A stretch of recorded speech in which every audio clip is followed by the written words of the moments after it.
إن الحمد لله نحمده ونستعينه ونستغفره ونؤمن به ونتوكل عليه ونعوذ بالله من شرور أنفسنا ومن سيئات أعمالنا من يهده الله فلا مضل له ومن يضلله فلا هادي له ونشهد أن لا إله إلا الله وحده لا شريك له ونشهد أن سيدنا مولانا محمدًا عبده ورسوله أرسله بالحق بشيرًا ونذيرًا صلى الله تعالى عليه وعلى آله وأصحابه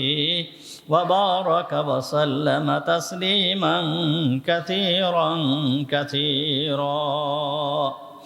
أما بعد فأعوذ بالله من الشيطان الرجيم بسم الله الرحمن الرحيم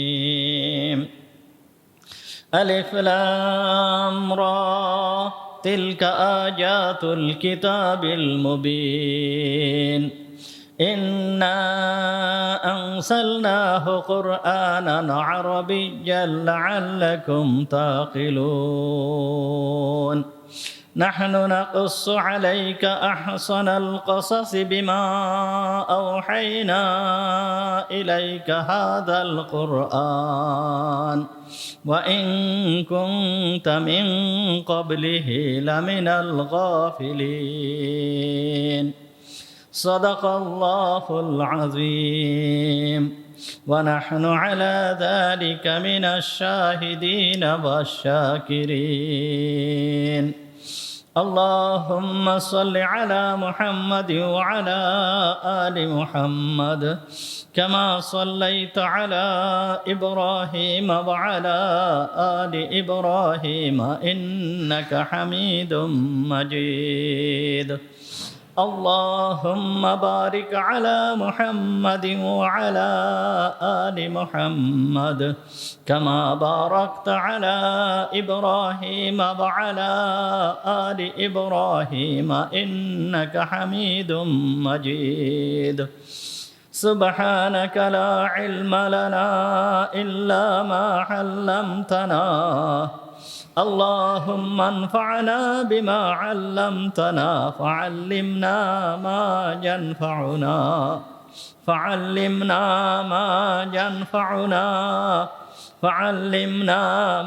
ينفعنا وزدنا علما رب اشرح لي صدري ويسر لي أمري واحلل عقدة من لساني يفقهوا قولي اللهم طهر قلوبنا عن غيرك ونور قلوبنا بنور معرفتك ربنا تقبل منا إنك أنت السميع العليم وتب علينا إنك أنت التواب الرحيم সমস্ত প্রশংসা সেই মহান রব্বুল আলামিনের জন্য যিনি আমাদেরকে আজকের এই পবিত্র জুমার দিনে জুমার নামাজ পড়তে আসার তৌফিক দান করেছেন এই জন্য আমরা সবাই বলি আলহামদুলিল্লাহ। আমাদের আলোচনা চলতেছিল সূরা ইউসুফ সম্পর্কে। সূরা ইউসুফ সম্পর্কে আলোচনা চলতেছিল। গতদিন সূরা ইউসুফের 3 নম্বর আয়াত সম্পর্কে আলোচনা করা হয়েছিল। সূরা ইউসুফ হযরত ইউসুফ আলাইহিস সালামের জীবনী সম্পর্কে এই সূরার ভিতরে আলোচনা করা হয়েছে। হযরত ইউসুফ আলাইহিস সালাম ছিলেন হযরতে ইয়াকুব আলাইহিস সালামের ছেলে। ইয়াকুব আলাইহিস সালাম ছিলেন হযরতে ইসহাক আলাইহিস সালামের ছেলে। ইসহাক আলাইহিসসালাম ছিলেন হজরতে ইব্রাহিম আলাইহিসসালামের ছেলে। ইয়াকুব আলাইহিসসালাম বিবাহ করছেন ওনার মামাতো বোন, ওনার মামার নাম ছিল হচ্ছে লাবান। এই লাবানের মেয়েকে উনি বিবাহ করেন। ওনার বড় মেয়ের নাম ছিল হচ্ছে লাইয়া। লাইয়াকে বিবাহ করেন। লাইয়াকে বিবাহ করার পরে এই লাইয়ার গর্ভের থেকে 6টা সন্তান হয়েছিল ইয়াকুবের। সেই 6টা সন্তানের নাম ছিল, প্রথমটার নাম ছিল রুবেল, তারপরেরটা নাম ছিল শামউন, তারপরেরটা নাম ছিল লাবি, তারপরের নাম ছিল ইয়াহুদা, তারপরেরটার নাম ছিল জিবালুন। এই এক স্ত্রী থেকে এই কয়জন সন্তান হয়েছিল। এরপরে আর একজন স্ত্রীর থেকে আরও 2টা সন্তান হয়, তার নাম ছিল ইয়াসার। আর একটা সন্তান হয়, তার নাম ছিল দানু। এরপরে আর একজন বিবির থেকে আরও 2টা সন্তান হয়, তার নাম ছিল নাফতালি। আরেকজনের নাম ছিল জাদু, আরেকজনের নাম ছিল আশার। এরপরে যে এই ওনার মামাতো বোন, ওনার মামা যে লাবান, এই লাবানের আর এক মেয়ে যার নাম ছিল হচ্ছে রাহিল। এই রাহিলকে হজরতে ইয়াকুব আলাইহিসসালাম আবার বিবাহ করেছিলেন। এই রাহিলের থেকে 2 সন্তান জন্মগ্রহণ করেছিল। এই 2 সন্তান ছিল ছোট। একজন ছিল হজরতে ইউসুফ আলাইহিসসালাম, আর একজন ছিল হজরতে বেনিয়ামিন। ইউসুফ আলাইহিসসালাম যেই সময় জন্মগ্রহণ করে সেই সময় রাহিল অসুস্থ ছিল, ওনার আম্মা অসুস্থ ছিল এবং অত্যন্ত দুর্বল ছিল। এরপরে ওনার ছোট ছেলে জন্ম হয়, ছোট ছেলে বেনিয়ামিন। যখন বেনিয়ামিন জন্মগ্রহণ করেছে, বেনিয়ামিন জন্মগ্রহণ করার সময় ওনার আম্মা রাহিল ইন্তেকাল করে। তাহলে এই ছোট 2 পুত্রকে রেখে, ইউসুফ এবং বেনিয়ামিন, এই ছোট 2 পুত্রকে রেখে ওনাদের মা ইন্তেকাল করেন। তা এই ছোট 2টা পুত্রকে নিয়ে হজরত ইয়াকুব আলাইহিসসালাম নিজেই এদের লালন পালনের ব্যবস্থা করেন।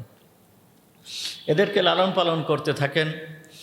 এই পুত্রদের ভিতরে ইয়াকুব আলাইহিসসালাম যে 10 পুত্র, ইয়াকুব আলাইহিসসালামের যে 10টা পুত্র ছিল, এই 10টা পুত্রদের ভিতরে হজরত ইউসুফ আলাইহিসসালাম একাই ইউসুফ আলাইহিসসালামকে আল্লাহ তাআলা নবী হিসাবে প্রেরণ করেন। আর হজরত ইউসুফ আলাইহিসসালাম অত্যন্ত উচ্চ পর্যায়ের নবী ছিলেন, অত্যন্ত সুদর্শন নবী ছিলেন। পৃথিবীর ভিতরে সবথেকে চেহারাবান নবী ছিলেন আমাদের নবী মুহাম্মদুর রাসূলুল্লাহ সাল্লাল্লাহু আলাইহি ওয়াসাল্লাম ব্যতীত। যেই পরিমাণ সৌন্দর্য দুনিয়ার ভিতরে আল্লাহ তাআলা দিয়েছেন, তার যেই পরিমাণ সৌন্দর্য সমগ্র দুনিয়ার ভিতরে আল্লাহ তাআলা দিয়েছেন, সেই পরিমাণ একাই হযরত ইউসুফ আলাইহিস সালামকে আল্লাহ তাআলা দিয়েছিলেন। সমগ্র দুনিয়ায় যেই পরিমাণ সৌন্দর্য, একা হযরত ইউসুফ আলাইহিস সালামকে আল্লাহ তাআলা সেই পরিমাণ সৌন্দর্য দিয়েছিলেন। তাহলে এখন আপনার আমার বুঝতে হবে যে আল্লাহ তাআলা হযরত ইউসুফ আলাইহিস সালামকে কী পরিমাণ সৌন্দর্যের অধিকারী করেছিলেন। অত্যন্ত সুদর্শন মানুষ ছিল হযরত ইউসুফ আলাইহিস সালাম। হযরত ইউসুফ আলাইহিস সালাম সম্পর্কে মুহাম্মদুর রাসূলুল্লাহ সাল্লাল্লাহু আলাইহি ওয়াসাল্লাম বলতেছেন, আল কারিম ইবনুল কারিম ইবনুল কারিম ইবনুল কারিম ইউসুফ ইবনে ইয়াকুব ইবনে ইসহাক ইবনে ইব্রাহিম। অর্থাৎ কারিমের পুত্র কারিম, তার আবার কারিমের পুত্র কারিম, কারিমের পুত্র কারিম, কারিমের পুত্র কারিম, 4 কারিম। সেই 4 কারিম কে কে? একজন হচ্ছে ইউসুফ, আরেকজন হচ্ছে ইয়াকুব, আরেকজন হচ্ছে ইসহাক, আরেকজন হচ্ছে ইব্রাহিম। তাহলে ইব্রাহিমের পুত্র ইসহাক, ইসহাকের পুত্র ইয়াকুব, ইয়াকুবের পুত্র হচ্ছে ইউসুফ আলাইহিস সালাম। হুজুর আকরাম সাল্লাল্লাহু আলাইহি ওয়াসাল্লাম হযরত ইউসুফ আলাইহিস সালাম সম্পর্কে কথা বলেছেন। হযরত ইয়াকুব আলাইহিস সালাম এই 2 পুত্রকে নিজেই লালন পালন করতেন, নিজেই এদেরকে খাওয়াতেন, সমস্ত কিছু করতেন, দেখাশোনা করতেন। যেহেতু এই 2 জনের মা ছোটোবেলায় একেবারে ছোটো বয়সে মারা গিয়েছিল। বেনিয়ামিন যখন জন্মগ্রহণ করছে সেই সময়ই তার মা মারা গিয়েছে, এই জন্য এদের দেখাশোনা নিজেই করতেন। তা একদিন ঘটনা ঘটলো, যেই ঘটনাটা আমাদের জানা সকলের দরকার। হযরত ইউসুফ আলাইহিস সালামের ঘটনার ফাউন্ডেশন হচ্ছে ওইটা, এই ঘটনাটা, যেই ঘটনাটা ঘটেছে এইটা হচ্ছে হযরত ইউসুফ আলাইহিস সালামের মূল সমস্ত ঘটনার ফাউন্ডেশন। ইউসুফ আলাইহিস সালাম কেন পিতার থেকে এত দূরে ছিলেন, এর কারণ কি? এই ঘটনাটাই ছিল তার কারণ। ঘটনাটা কি ছিল? এই শিশুপুত্র হজরতে ইউসুফ আলাইহিস সালাম আর হজরতে বেনিয়ামিন, এই দুইজন ছিল শিশু। এই দুইজনকে হজরতে ইয়াকুব আলাইহিস সালাম শোয়াই দিয়েছেন, রাত্রেবেলায় শোয়াই দিয়ে ঘুম পড়াইয়েছেন। তারা দুইজনই ঘুমাই গেছে। ঘুমাই যাওয়ার পরে ইয়াকুব আলাইহিস সালাম পাশে নামাজে দাঁড়িয়েছেন, উনি তাহাজ্জুদ নামাজ আদায় করতেছেন। যখন উনি তাহাজ্জুদ নামাজ পড়তেছিলেন, তাহাজ্জুদ নামাজ পড়ার সময়ে ঘুমের ভিতরে হজরতে ইউসুফ আলাইহিস সালাম চিৎকার দিয়ে ওঠে। ঘুমের ভিতরে সাধারণত মানুষ চিৎকার দেয়, আর এই ছেলে তো ছোট শিশু, ঘুমের ভিতরে চিৎকার দিয়ে উঠছে। যখন ঘুমের ভিতরে চিৎকার দিয়ে উঠছে, চিৎকার দেওয়ার সঙ্গে সঙ্গে ইয়াকুব আলাইহিস সালামের চোখ নামাজের স্থান, অর্থাৎ নামাজের সময় মানুষের চোখ থাকে কোথায়? সিজদার স্থানে। নামাজে যখন দাঁড়ায় থাকবে, দাঁড়ানো অবস্থায় নামাজি ব্যক্তির চোখ থাকে সিজদার স্থানে। ওই সিজদার স্থানে ইয়াকুব আলাইহিস সালামের চোখ ছিল। উনি সিজদার স্থানে চোখ রেখে তাহাজ্জুদের নামাজ আদায় করতেছেন। যখন ওই শিশুপুত্র ইসমাইল ঘুমের ভিতরে চিৎকার করে উঠছে, তখন ওনার চোখ সিজদার স্থান থেকে ওই শিশুপুত্র ইসমাইলের দিকে চলে গেছে, শিশুপুত্র ইউসুফের দিকে চলে গেছে। যখন চিৎকার করে উঠছে, তখন ওনার চোখ শিশুপুত্র ইউসুফের দিকে চলে গেছে। যখন ইউসুফের দিকে চলে গেছে, চলে যাওয়ার সঙ্গে সঙ্গে কিন্তু আবার চোখ ফিরায় নিয়ে আসছেন। অপরাধ শুধু এতটুকু, এইটুকে অপরাধ ধরা চলে না। তার চোখ সিজদার স্থানে ছিল, চিৎকার দিয়ে উঠছে, চিৎকার দিয়ে উঠার সঙ্গে সঙ্গে ওনার চোখ ওই দিকে চলে গেছে, চলে যাওয়ার সঙ্গে সঙ্গে আবার ফিরায় নিয়ে আসছেন। এই যে চোখ ওই দিকে চলে গেছে, এতে কিন্তু নামাজের কোনো ক্ষতি হয় নাই। এখানে নামাজের যে মাসআলা, নামাজ পড়ার সময় দাঁড়ানো, যেই ব্যক্তি দাঁড়ানো থাকবে, দাঁড়ানো অবস্থায় চোখ থাকবে সিজদার স্থানে। বসা অবস্থায় মাথা সোজা থাকবে, বসা অবস্থায় চোখ থাকবে কোলের দিকে। কিন্তু মাথা এরকম হবে না, মাথা সোজা থাকবে, চোখ থাকবে কোলের দিকে। আর সিজদার অবস্থায় চোখ থাকবে নাকের এইখানে। তো চোখ এই তিন জায়গায় চোখ রাখতে হয়, তিন অবস্থায়। তা যদি কেউ দাঁড়ানো অবস্থায় তার চোখ সিজদার স্থান থেকে অন্য কোনো দিকে চলে যায়, যদি তার সিনা না ওই পশ্চিম দিক থেকে, কিবলার দিক থেকে না ঘুরে যায়, তাহলে তার নামাজ ভাঙবে না, কিন্তু নামাজ মাকরু হয়ে যাবে। নামাজ ভাঙবে না, নামাজ মাকরু হয়ে যাবে। সিজদার স্থান থেকে চোখ অন্যদিকে চলে গেছে, অন্যদিকে চলে যাওয়ার কারণে এর নামাজ মাকরু হবে, কিন্তু নামাজ ভাঙবে না। আর কারোর চোখ সিজদার স্থানে ছিল, হঠাৎ করে কোনো দিকে চলে গেছে, আবার নিয়ে আসছে, হঠাৎ চলে গেছে আবার নিয়ে আসছে, এতে নামাজের কোনো সমস্যা হবে না, মাকরুও হবে না, নামাজের কোনো সমস্যা হবে না। কিন্তু ইয়াকুব আলাইহিস সালাম যে নামাজরত আছেন, আরও তাহাজ্জুদের নামাজ পড়তেছেন, উনি সিজদার স্থানে তাকায় আছেন, আর ওনার চোখ চলে গেছে শিশু পুত্র ইউসুফ আলাইহিস সালামের দিকে। যখন ইউসুফ আলাইহিস সালামের দিকে চোখ চলে গিয়েছে, তখন আল্লাহ তাআলা ফেরেশতাকে বলতেছেন, জিবরাইল আলাইহিস সালামকে বলতেছেন, ফেরেশতাকে ডেকে বলতেছেন, হে ফেরেশতা, তুমি দেখো আমার যেই প্রিয় বান্দা ইয়াকুব আল্লাহ তাআলার প্রিয় বান্দা, নবীদের থেকে প্রিয় আর কেউ হতে পারে না। যত নবী আল্লাহ তাআলা দুনিয়ায় প্রেরণ করেছেন, সমস্ত নবীরাই আল্লাহর সব থেকে প্রিয়। এরপরে যায় হচ্ছে সাহাবায়ে কেরামের স্থান, নবীদের পরে সাহাবিদের স্থান, সাহাবিদের পরে যায় হচ্ছে যত অলি আউলিয়া যারা আছে তাদের স্থান। কোনো অলি আউলিয়া সাধারণভাবে যারা সাহাবি না, তারা সাহাবির মর্যাদায় পৌঁছাইতে পারবে না, আর কোনো সাহাবি নবীর মর্যাদায়ও পৌঁছাতে পারবে না। সুতরাং নবীর মর্যাদা হচ্ছে সব থেকে বেশি, নবীর মর্যাদা সব থেকে বড়। তাই ইয়াকুব আলাইহিস সালাম একজন শ্রেষ্ঠ নবী, জলিলুল কদর নবী, আল্লাহর প্রিয় বান্দা। আল্লাহ তাআলা ফেরেশতাদেরকে বলতেছেন, হে ফেরেশতারা, দেখো ইয়াকুব আমার জন্য নামাজ আদায় করতেছে, আমার ভালোবাসা নিয়ে নামাজ আদায় করতেছে, তার অন্তরের ভিতরে আমার ভালোবাসা রয়েছে, কিন্তু তার এই পুত্র আমার এই ভালোবাসার জন্য ব্যাঘাত হয়ে দাঁড়িয়েছে। আমার নামাজের ভিতরে তার চোখ তার পুত্রের দিকে চলে গেছে, হে ফেরেশতারা তোমরা সাক্ষী থাকো, আমি ইয়াকুবের থেকে তার এই পুত্রকে, তার সারা জীবনের জন্য এই পুত্রকে আড়াল করে রাখব। ইয়াকুবের জন্য তার এই পুত্রকে তার চোখের সামনের থেকে আমি সারা জীবনের জন্য আড়াল করে রাখব। এইটা হচ্ছে হযরতে ইউসুফ আলাইহিস সালামের ঘটনার মূল ফাউন্ডেশন। ইয়াকুব আলাইহিস সালাম নামাজ পড়তেছিলেন, আর সামান্য এতটুকু সময় পুত্রের দিকে নজর চলে গেছে। এর জন্য আল্লাহ তাআলা এই শিশুপুত্রকে ইয়াকুবের থেকে প্রায় 60 বছরের মতন ইয়াকুব আলাইহিস সালামের চোখের সামনের থেকে আড়াল করে রাখছেন।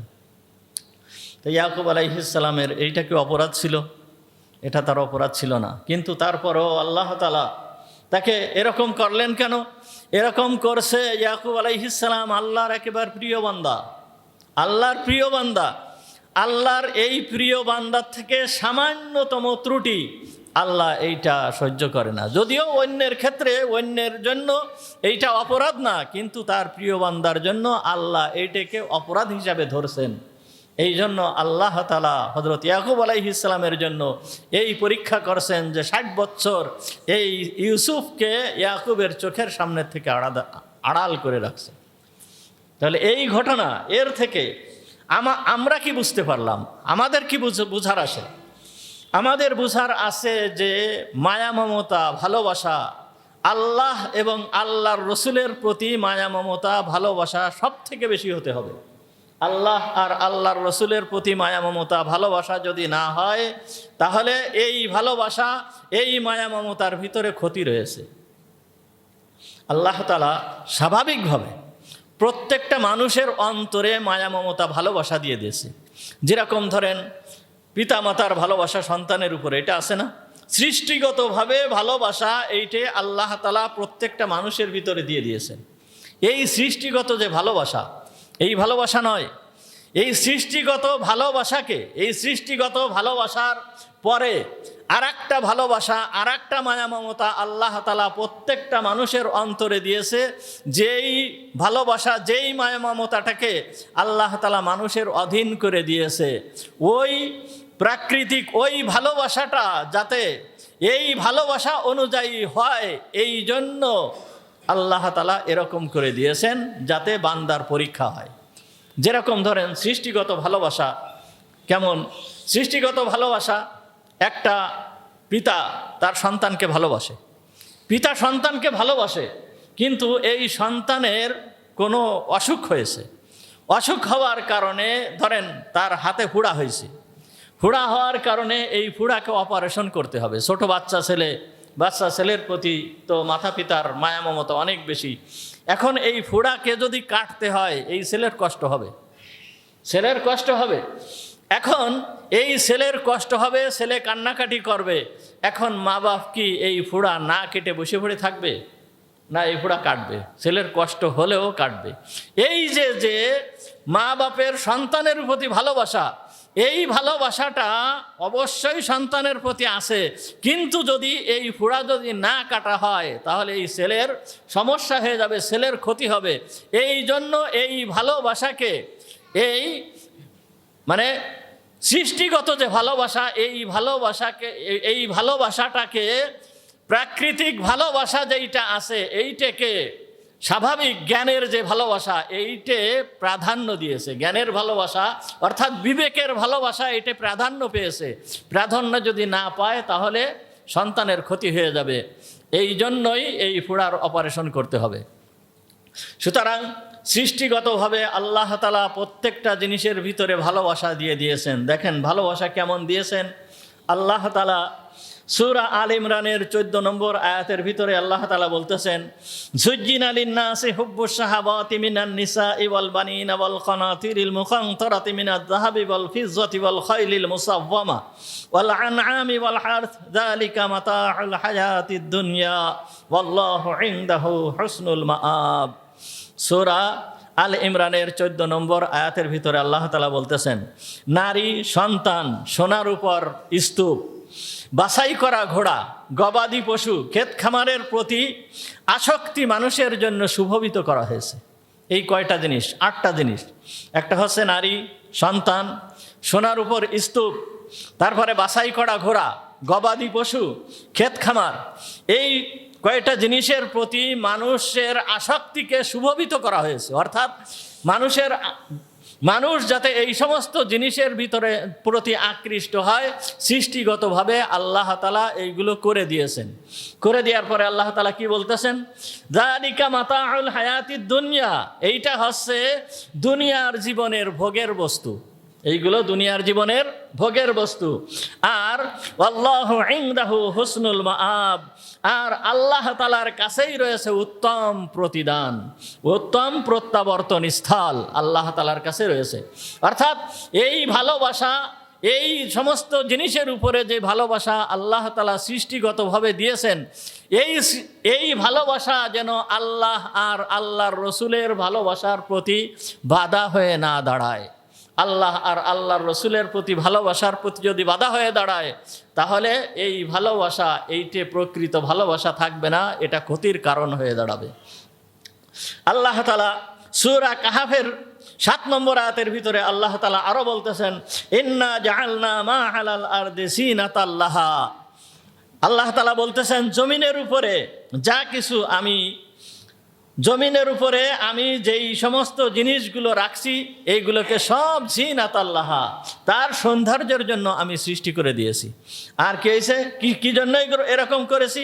লিয়াবলুয়াকুম আইয়ুকুম আহসানু আমালা, এই জন্য যে আমি পরীক্ষা করব কে আমল করতে পারে, কে বেশি পরিমাণে আমল করতে পারে, এইটাকে আমি পরীক্ষা করার জন্য এই সমস্ত জিনিসকে আমি সৌন্দর্যময় করে দিয়েছি। তাহলে আল্লাহ তাআলা এই সমস্ত জিনিসের যেই ভালোবাসা মানুষের ভিতরে আছে, এইটাকে আল্লাহ সৃষ্টিগতভাবে দিয়ে দিয়েছেন। কিসের কারণে? পরীক্ষা করার জন্য। কি পরীক্ষা?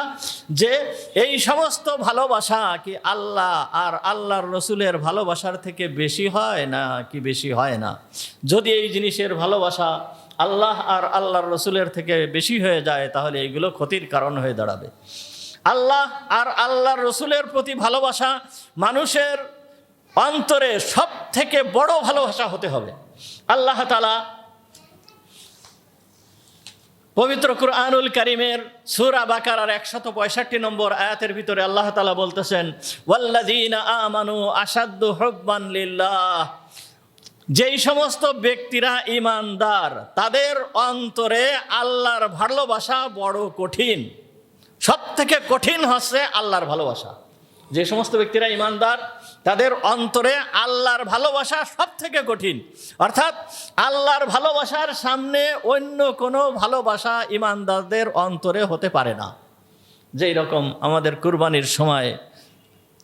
কুরবানির সময় ঘটনা বর্ণনা করা হয়েছে, হযরতে ইব্রাহিম আলাইহিস সালাম, হযরতে ইসমাইল আলাইহিস সালামের প্রতি ভালোবাসা কেমন ছিল, কিন্তু সেই ভালোবাসা ইসমাইল আলাইহিস সালামের প্রতি যেই ভালোবাসা ছিল, আল্লাহর ভালোবাসার তুলনায় কিছুই ছিল না।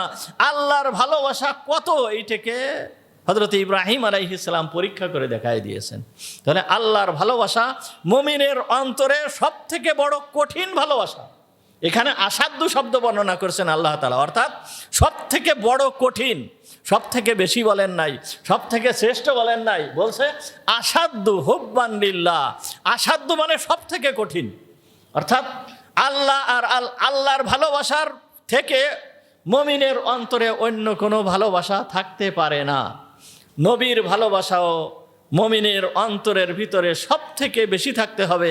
নবীর ভালোবাসা মুমিনের অন্তরে যদি বেশি না থাকে, তাহলেও সেই ব্যক্তি কারিমের সূরা আহজাবের 6 নম্বর আয়াতে বলতেছেন, আন নবিয়্যু আউলা বিল মুমিনিনা মিন আনফুসিহিম, মুমিনদের নিজেদের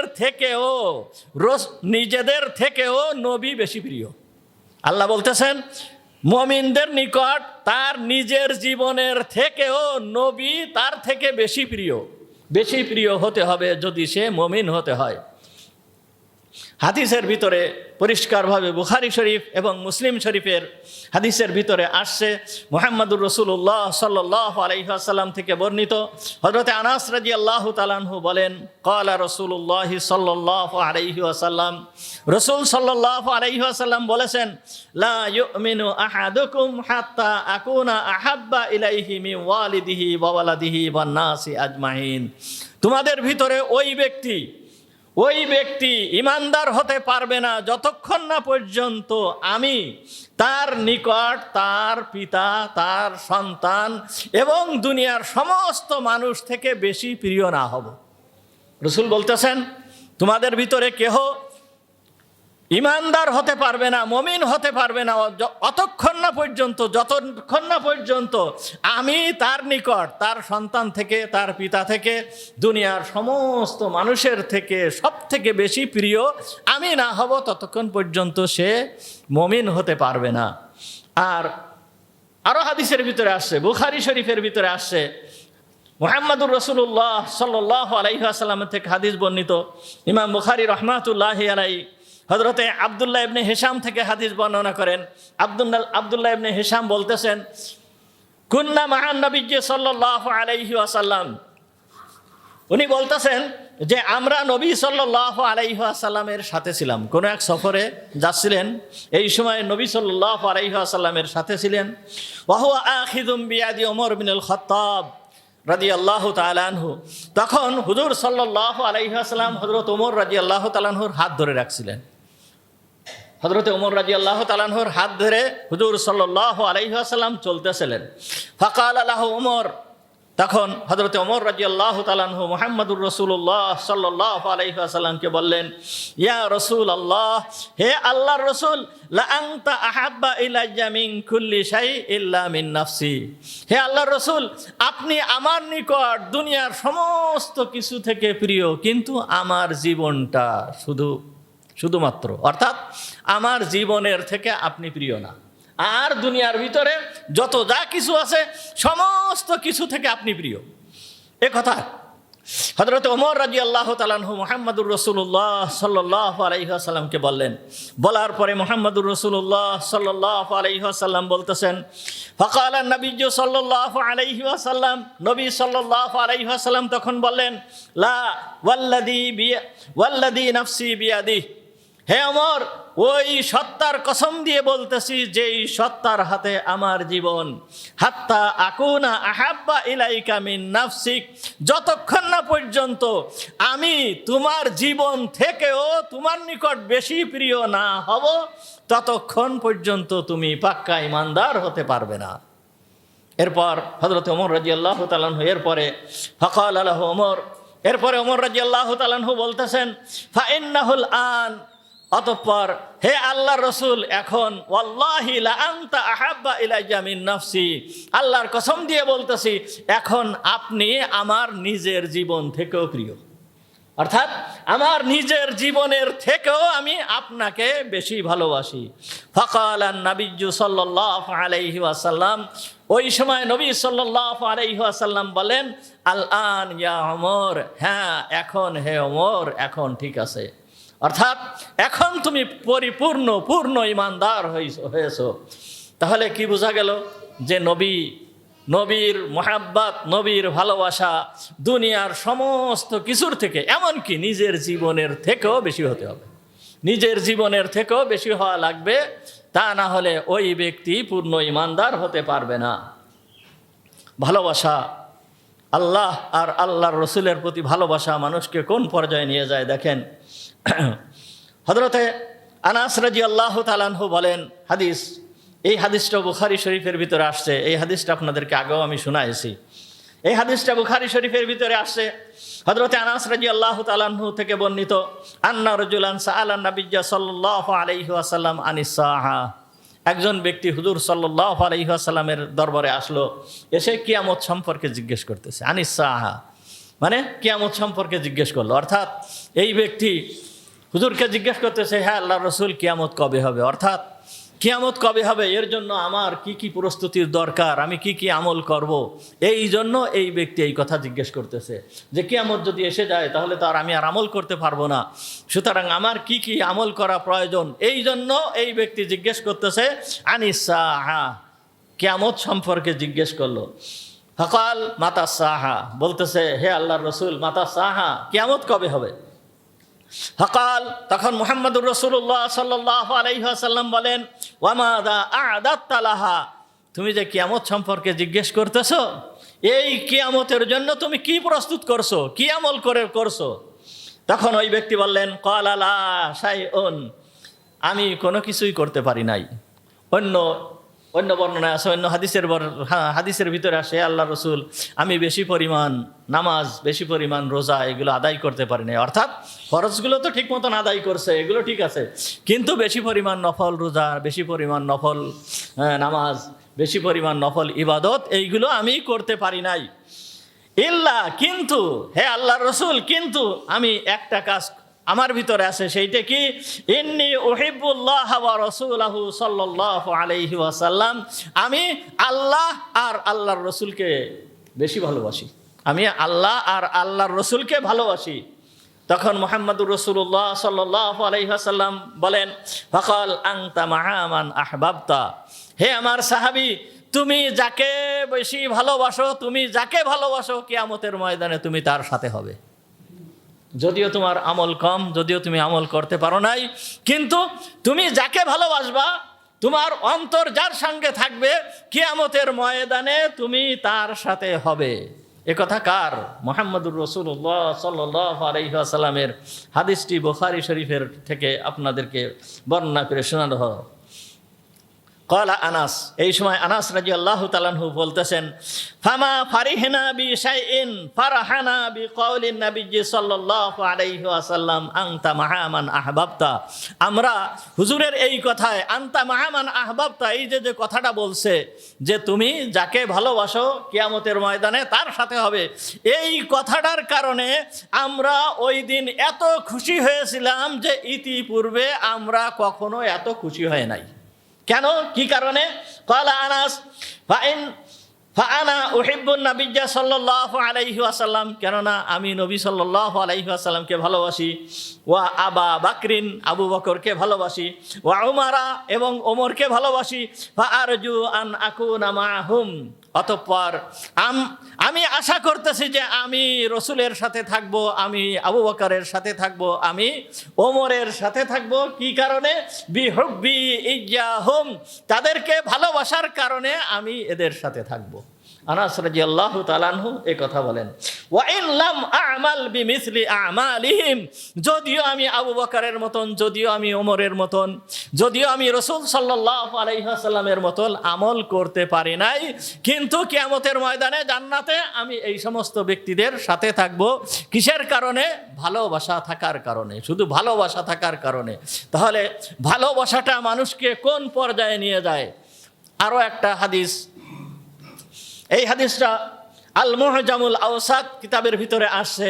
হাদিসটা বর্ণনাকারী হযরতে আয়েশা সিদ্দিকা রাদিয়াল্লাহু তাআলা আনহা, আয়েশা সিদ্দিকা রাদিয়াল্লাহু তাআলা আনহা বলেন জাআ রাজুলুন ইলান নাবিয়্যি সাল্লাল্লাহু আলাইহি ওয়াসাল্লাম, এক ব্যক্তি মুহাম্মদুর রাসূলুল্লাহ সাল্লাল্লাহু আলাইহি ওয়াসাল্লামের কাছে আসলো।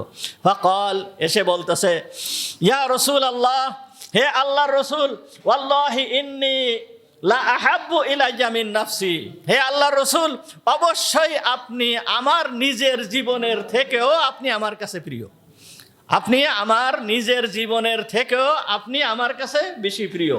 ওয়া ইন্নাকা লা আহাব্বু ইলাইয়া মিন আহলি, আপনি আমার পরিবার, আমার স্ত্রীর থেকেও আপনি আমার কাছে বেশি প্রিয়।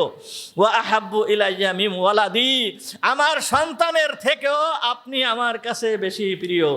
ওয়া ইন্নী লা আকুনু ফিল বাইত, হে আল্লাহর রাসূল, আমি যখন বাড়িতে থাকি, বাড়িতে অবস্থান করি, ফাআযকুরাক, আর বাড়িতে থাকা অবস্থায় আপনাকে যখন স্মরণ হয়, যখন আপনাকে স্মরণ করি, ফামা আসবিরু হাত্তা আতিক, আপনার কাছে না আসা পর্যন্ত আমি আর ধৈর্য ধারণ করতে পারি না। বাড়িতে যে স্মরণ হওয়ার সঙ্গে সঙ্গে আমি ছুটে আপনার কাছে চলে আসি, আপনার কাছে না আসা পর্যন্ত আমি আর ধৈর্য ধারণ করতে পারি না। ফাআনজুরু ইলাইক, অতঃপর আপনার দিকে আমি তাকাই, আপনার দিকে তাকানোর পরে আমার মন শান্ত হয়। সাহাবী এ কথা বলতে চাচ্ছিলেন। ওয়াইদা, কিন্তু হে আল্লাহর রাসূল, ওয়াইদা যাকারতু মাউতি ওয়া মাউতাক, আমি যখন মৃত্যুর কথা স্মরণ করি যে আমি দুনিয়ায় থাকবো না এবং আপনিও দুনিয়ায় থাকবেন না, যখন এই কথা আমার স্মরণ হয়, আরাফতু আন্নাকা ইযা দাখালতাল জান্নাতা ওয়া রফিতা মা'আন নাবিয়্যিন, হে আল্লাহর রাসূল, আপনি যখন মারা যাবেন, মারা যাওয়ার পরে আপনি জান্নাতের এমন স্থানে থাকবেন, উচ্চ স্থানে থাকবেন, যেইখানে থাকবে নবীরা, সমস্ত নবীগণ থাকবে, সেইখানে আপনি থাকবেন।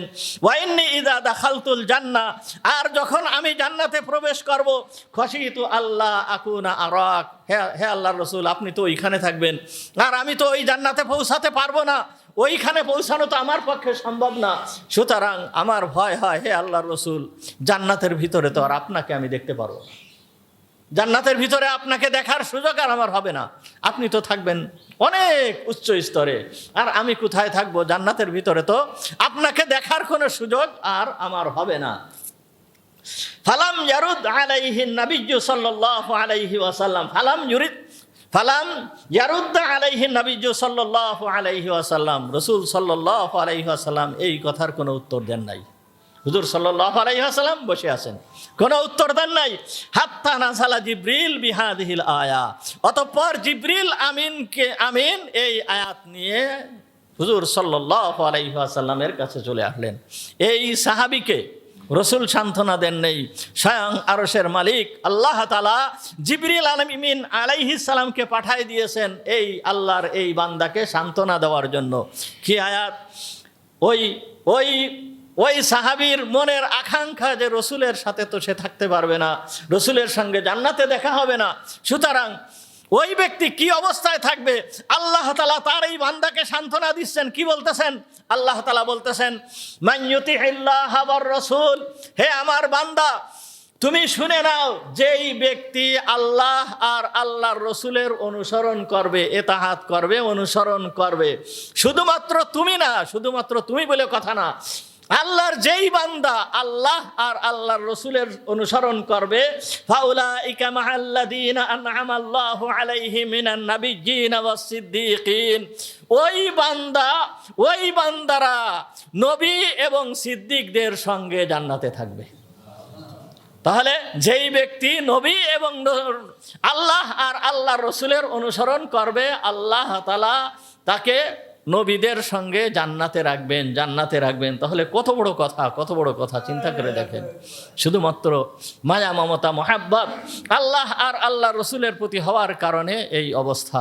এই জন্য আল্লাহ আর আল্লাহর রসুলকে সব থেকে বেশি ভালোবাসতে হবে। এইটা হচ্ছে ইমানের দাবি। ইমানের দাবি হচ্ছে কি? যে আল্লাহ আর আল্লাহর রসুলকে সব থেকে বেশি ভালোবাসতে হবে। অন্য কোনো ভালোবাসা এই জায়গায় স্থান পাবে না। আল্লাহ আর আল্লাহর রসুলের, আল্লাহর হুকুমের সামনে, রসুলের নির্দেশের সামনে অন্য কোনো ভালোবাসা টিকতে পারে না। সাহাবায়ে কেরাম রিজওয়ানুল্লাহি তাআলা আলাইহিমগণ এগুলো আমাদেরকে করে দেখাই দিয়েছেন। আল্লাহর রসুলকে সাহাবারা কিভাবে ভালোবাসছেন, রসুলের ডাকে কিভাবে তারা সাড়া দিয়েছেন, সাহাবীদের যে কোনো সাহাবীর জীবনী দেখলে পাওয়া যায়। আপনাদেরকে মনে হয় বেশ কিছুদিন, অনেক দিন আগে একটা ঘটনা শোনাইছিলাম। জুলাইবিব রাদিয়াল্লাহু তাআলা আনহুর ঘটনা। জুলাইবিব একজন গরিব সাহাবী ছিল, একেবারে গরিব সাহাবী। এই গরিব সাহাবী একদিন মুহাম্মদুর রাসূলুল্লাহ সাল্লাল্লাহু আলাইহি ওয়াসাল্লাম এই গরিব সাহাবীকে নিয়ে রহস্য করতেছেন, কথাবার্তা বলতেছেন। যিনি সমগ্র জাহানের বাদশাহ মুহাম্মদুর রাসূলুল্লাহ সাল্লাল্লাহু আলাইহি ওয়াসাল্লাম এমন একজন গরিব সাহাবী, যার কিচ্ছু নেই, ঘর নেই, বাড়ি নেই, কোনো কিছু নেই, এবং চেহারাও ভালো না, দেখতে তেমন একটা ভালো চেহারার না, কেউ ভালোবাসে না। এই সাহাবীকে জিজ্ঞেস করতেছেন, জুলাইব বিবাহ করবা না? কত বড় কথা চিন্তা করছেন? এইরকম একজন সাহাবীকে যদি বলে জুলাইব বিবাহ করবা না, তখন এই সাহাবীর মন তখন কেমন হয়ে যায়? তখন ওই সাহাবী বলতেছে, হে আল্লাহর রসুল, কে আমাকে মেয়ে দেবে? আমাকে কে মেয়ে দেবে?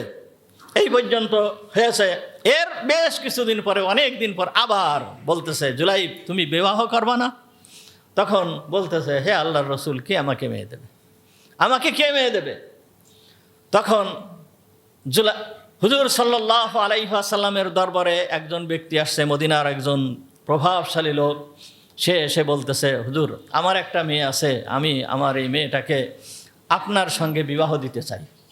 সাধারণত ওই যুগে, সাহাবীদের যুগে, ওই সময় একজন আর একজনের কাছে প্রস্তাব দিত যে আমার একটা মেয়ে আছে, আমি আপনাকে সাথে এই মেয়েটাকে বিবাহ দিতে চাই।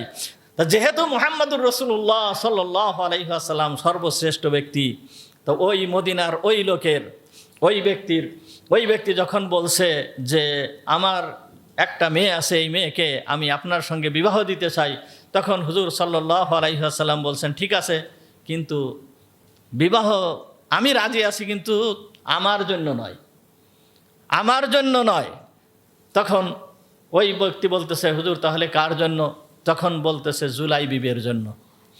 যখন বলছে জুলাইবিবের জন্য, ওই সাহাবীর মন তো তখন কেমন হয়ে গেছে যে জুলাইবিবের সঙ্গে আমার এই মেয়েকে বিবাহ দেব। ওই ব্যক্তি হচ্ছে বিরাট ধনী, এবং তার মেয়েও মদিনার ভিতরের সেরা মেয়ে, এত সুন্দরী মেয়ে। যখন কথা বলছে, তখন ওই সাহাবী বলতেছে, হুজুরের সামনে তো আর কিছু বলতে পারে না, বলতেছে, হুজুর তাহলে আমি ওর মার সঙ্গে একটু পরামর্শ করে আসি। ওই সাহাবী চলে যাওয়ার পরে যখন বাড়িতে গিয়েছে, বাড়ি যাওয়ার পরে ওর মার সঙ্গে পরামর্শ করার পরে ওর মার ওই একই কথা, যে আমার মেয়েকে জুলাইবিবির সঙ্গে বিবাহ দেব, তা কেমন হয়ে যায়? জুলাইবিব নাম করা একজন ব্যক্তি, মানে তার কিচ্ছু নেই, কোনো কিছু নেই, এমনকি দেখতে শুনতেও ভালো না। তখন ওই লোকটা আবার ফিরে আসতেছে, হুজুর সাল্লাল্লাহু আলাইহি ওয়াসাল্লামকে জানাবে যে তার মা রাজি হলো না, এই সংবাদ দেওয়ার জন্য ফিরে চলে আসতেছে। যখন চলে আসতেছে, এই মেয়ে ঘরের ভিতরে থেকে সব কথা শোনার পরে যখন এই প্রস্তাবকে ফেরত দেওয়ার জন্য আসতেছে, তখন মেয়ে আব্বাকে ডাক দিছে, আব্বা কার প্রস্তাবকে আপনি ফেরত দিচ্ছেন? মুহাম্মদুর রাসূলুল্লাহ সাল্লাল্লাহু আলাইহি ওয়াসাল্লাম প্রস্তাব দিছে, আর সেই প্রস্তাবকে আপনি ফেরত দিচ্ছেন। আমি মুহাম্মদ সাল্লাল্লাহু আলাইহি ওয়াসাল্লামের প্রস্তাবে আমি রাজি। মুহাম্মদ সাল্লাল্লাহু আলাইহি ওয়াসাল্লামের প্রস্তাবে আমি রাজি। এই মেয়ে দেখেন রাসূল সাল্লাল্লাহু আলাইহি ওয়াসাল্লামের ভালোবাসাকে কিভাবে প্রাধান্য দিয়েছে, যে রাসূল আমার জন্য যেই ছেলে নির্বাচন করেছে আমি তাতে রাজি, আমার কোনো আপত্তি নাই, আপনি বিবাহের ব্যবস্থা করেন, আমি ওই ছেলের সঙ্গে বিবাহে রাজি। এই কথা নিয়ে মুহাম্মদুর রাসূলুল্লাহ সাল্লাল্লাহু আলাইহি ওয়াসাল্লামের কাছে চলে যাওয়ার পরে হুজুর আকরাম সাল্লাল্লাহু আলাইহি ওয়াসাল্লাম জুলাইবিবের বিবাহের ব্যবস্থা করলেন, নিজেই জুলাইবিবের বিবাহের ব্যবস্থা করলেন। জুলাইবিবের বিবাহ হয়ে গেল। জুলাইবিব এই বাড়িতে চলে গিয়েছেন। চলে যাওয়ার পরে এই বিবাহের জন্য, স্ত্রীর জন্য মুহাম্মদুর রাসূলুল্লাহ সাল্লাল্লাহু আলাইহি ওয়াসাল্লাম নিজেই কিছু কেনাকাটা করেছেন। কেনাকাটা করে জুলাইবিবকে দিয়েছেন। জুলাইবিব এই স্ত্রীর সঙ্গে কেবলমাত্র বিবাহ হয়েছে, নতুন বিবাহ। এই সময়ে সংবাদ মদিনায় ঘোষণা হচ্ছে যে যুদ্ধের ডাক এসে গেছে, সবাই যুদ্ধের জন্য প্রস্তুত হও, যুদ্ধে যেতে হবে। জুলাইবিব এক মুহূর্ত দেরি করে নাই। ওই অবস্থায় ওইখান থেকেই তরবারি নিয়ে বের হয়ে গিয়েছে যে জুলাইবিব যুদ্ধ করতে করতে শহীদ হয়ে গিয়েছে। দেখছেন, এত সম্ভ্রান্ত একটা পরিবারে সে বিবাহ করছে, এত সুন্দরী একটা মেয়েকে সে বিবাহ করছে। আর যখনই যুদ্ধের ডাক আসছে মুহাম্মদুর রাসূলুল্লাহ সাল্লাল্লাহু আলাইহি ওয়াসাল্লামের পক্ষ থেকে যুদ্ধের ডাক আসছে, তখনই সে যুদ্ধে বাহির হয়ে গিয়েছেন। যুদ্ধে বের হয়ে যেয়ে সে শহীদ হয়ে গিয়েছেন। আর যেই মেয়েটা এই জুলাইবিবকে নির্বাচন করেছিল, তারও কি অবস্থা, সেও তো বিধবা হয়ে গেল। তাহলে রসুলের মায়া, মমতা, মোহাব্বত, রসুলের ভালোবাসাকে তারা জীবনে কিভাবে প্রাধান্য দিয়েছে। যুদ্ধ শেষ হয়েছে, হুজুর আকরাম সাল্লাল্লাহু আলাইহি ওয়াসাল্লাম বিভিন্ন সাহাবীদের যারা শহীদ হয়ে গিয়েছে তাদের খোঁজ করার জন্য বিভিন্ন সাহাবীদেরকে পাঠিয়েছেন, আর হুজুর সাল্লাল্লাহু আলাইহি ওয়াসাল্লাম নিজে কাউকে খুঁজতেছেন। তখন সাহাবীরা জিজ্ঞেস করলো যে হুজুর, আপনি কাউকে খুঁজতেছেন মনে হচ্ছে। তা বলতেছে, হ্যাঁ আমি একজনকে খুঁজতেছি, আমি আমার জুলাইবিবকে পাচ্ছি না, আমি আমার জুলাইবিবকে পাচ্ছি না, জুলাইবিব কোথায় দেখো। তখন সাহাবীরা খোঁজ করতে লাগলো, খোঁজ করতে করতে করতে দেখে যে জুলাইবিব এক জায়গায় পড়ে আছে আর তার পাশে ৬-৭ জন কাফের পড়ে আছে।